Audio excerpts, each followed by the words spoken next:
Good morning students. So last class में क्या study किया था हम लोगों ने?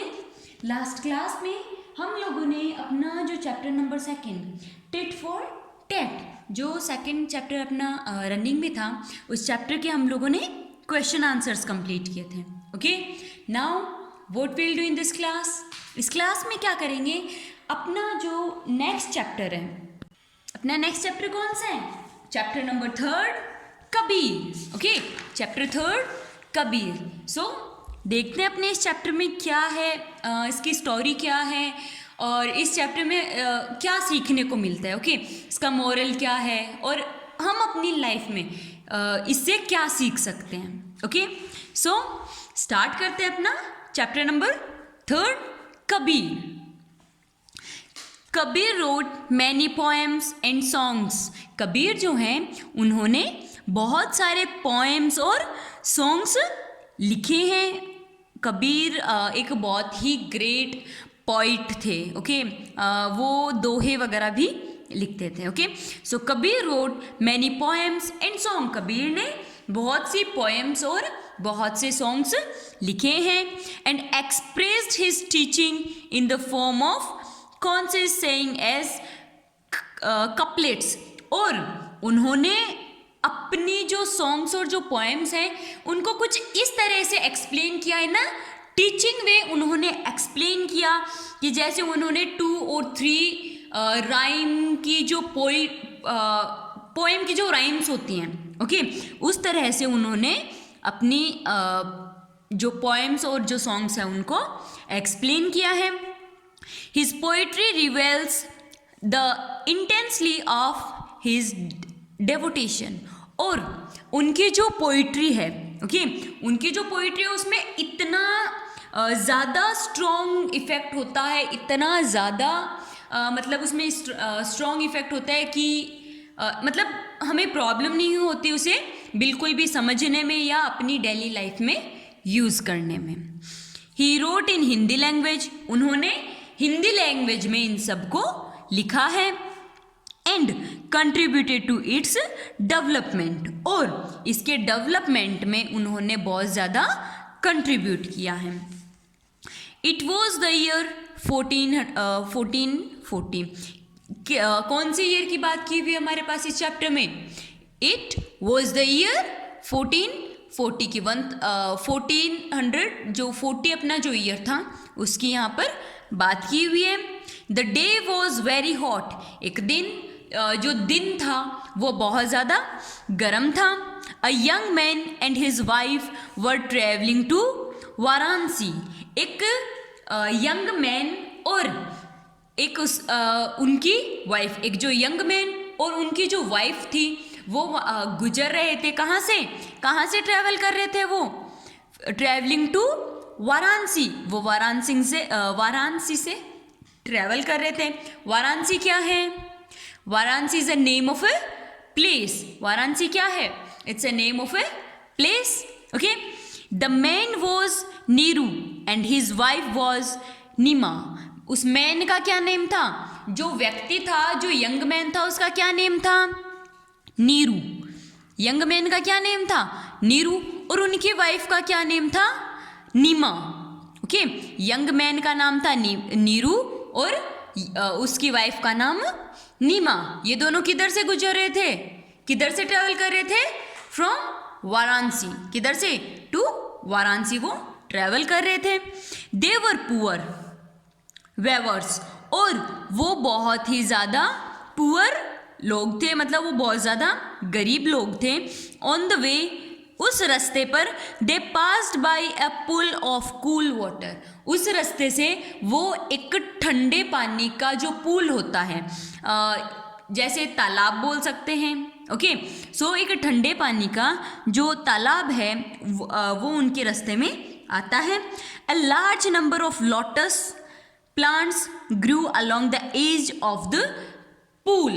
और उस पुल की एज पर, मतलब उस पुल के जो किनारे थे, ओके, उस पुल के किनारों पर लोटस जो फ्लावर होता है, ओके, लोटस फ्लावर के बहुत सारे प्लांट्स थे। लोटस क्या है बेटा? Lotus is a national flower. Okay, lotus क्या है? नेशनल फ्लावर है। सो वाराणसी के जिस पुल के पास से नीरू और नीमा गुजर रहे थे वो क्या था? वो पुल कूल वाटर का था और उसमें क्या थे? उस पुल में बहुत सारे लोटस के फ्लावर्स थे। Next, these plants have hug leaves and beautiful flowers.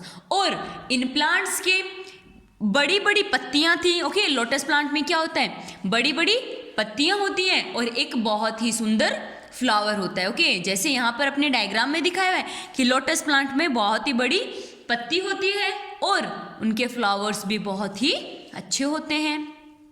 Neema was feeling hot and thirsty. Neema को बहुत ज़्यादा गर्मी लग रही थी और प्यास भी लगी। Okay, Neeru stopped his bullock cart. जो नीरू है, जो नीमा का जो हस्बैंड है, जो यंग मैन है, उसने अपनी जो बैलगाड़ी जिससे वो जा रहे थे उस बैलगाड़ी को उन्होंने रोका। And took his wife to the pool. और अपनी वाइफ को उस पूल के पास में लेके जाता है। While Neema was drinking from the pool. जब नीमा उस पूल से पानी पी रही थी, she heard a weak cry. तो उसे एक बहुत ही धीरे से रोने की आवाज़ सुनाई दी थी। ओके, बहुत ही, जब हम उसे साइलेंट होकर सुनते हैं, ओके, तो उसे वो सुनाई दे रही थी, मतलब बहुत ही ज़्यादा वीक आवाज़ उसे सुनाई दे रही थी रोने की। लिसन, सुनो, she said to her husband. उसने अपने हस्बैंड से कहा कि सुनो, it's the cry of some little baby. ये एक छोटे बच्चे के रोने की आवाज़ हमें सुनाई दे रही है। The cry came again. और फिर से रोने की आवाज़ आती है। Neeru looked among the lotuses. और जो नीरू है वो लोटस के जो फ्लावर्स होते हैं उनकी तरफ वो देखती है, देखता है। He found a baby laying on a big lotus leaf. तो वो देखता है कि वो जो लीफ की लोटस की जो लीफ थी, ओके, लोटस प्लांट की जो लीफ थी उन पर एक बच्चा लेटा हुआ है। नीमा लुक, ही क्राइड। तो वो जोर से चिल्ला के कहता है, नीमा देखो, there is a baby there. वहां पर एक बेबी है, वहां पर एक बच्चा है। सो क्या जब वाराणसी से, पहले तो ये बताओ, वाराणसी से कौन होते हुए जा रहे थे? वाराणसी से ट्रेवल होते हुए कौन जा रहे थे? नीरू एंड उसकी वाइफ नीमा। ओके, फिर वो कहाँ रुकते हैं? कहाँ रुकते हैं? पहले तो किससे रुकते हैं? किस पर जा रहे थे वो? उनके पास क्या थी? बुल्लक कार्ट थी। फिर वो कहाँ रुकते हैं? एक बहुत ही ठंडे पानी का जो पूल होता है वहाँ वो रुकते हैं। ओके, क्यों रुकते हैं? क्योंकि जो नीरू की जो वाइफ थी नीमा, उसे बहुत ज़्यादा गर्मी लग रही थी और प्यास लगी थी, इसलिए वो रुकते हैं। फिर उस पूल में क्या होता है? उस पूल में बड़े बड़े फ्लावर्स होते हैं लोटस के, और लीफ और कैसे होते हैं वो? जो लोटस प्लांट का जो फ्लावर है वो ब्यूटीफुल होते हैं और उनकी जो लीफ होती है वो बहुत ही ज़्यादा बड़ी होती है। ओके, देन वो जब जो नीमा है वो पूल से पानी पी रही होती है तो उसे क्या सुनाई देता है? एक बच्चे के रोने की आवाज़ सुनाई देती है। ओके, फिर वो कहाँ देखते हैं? लोटस प्लांट्स में देखते हैं। ओके, तो वहाँ पर लोटस प्लांट की एक बड़ी सी जो लीफ होती है उसके नीचे एक बच्चा, उसके ऊपर एक बच्चा सोया हुआ होता है, वो ये लोग ये देखते हैं। ओके, ना will study this much only in this class. जो अपना नेक्स्ट आगे का जो टॉपिक है, जो चैप्टर है, वो हम अपनी नेक्स्ट क्लास में स्टडी करेंगे। Okay, so up to here, sorry here, there's a baby, there is a baby there. You have to study up to here this chapter twice. Okay, bye.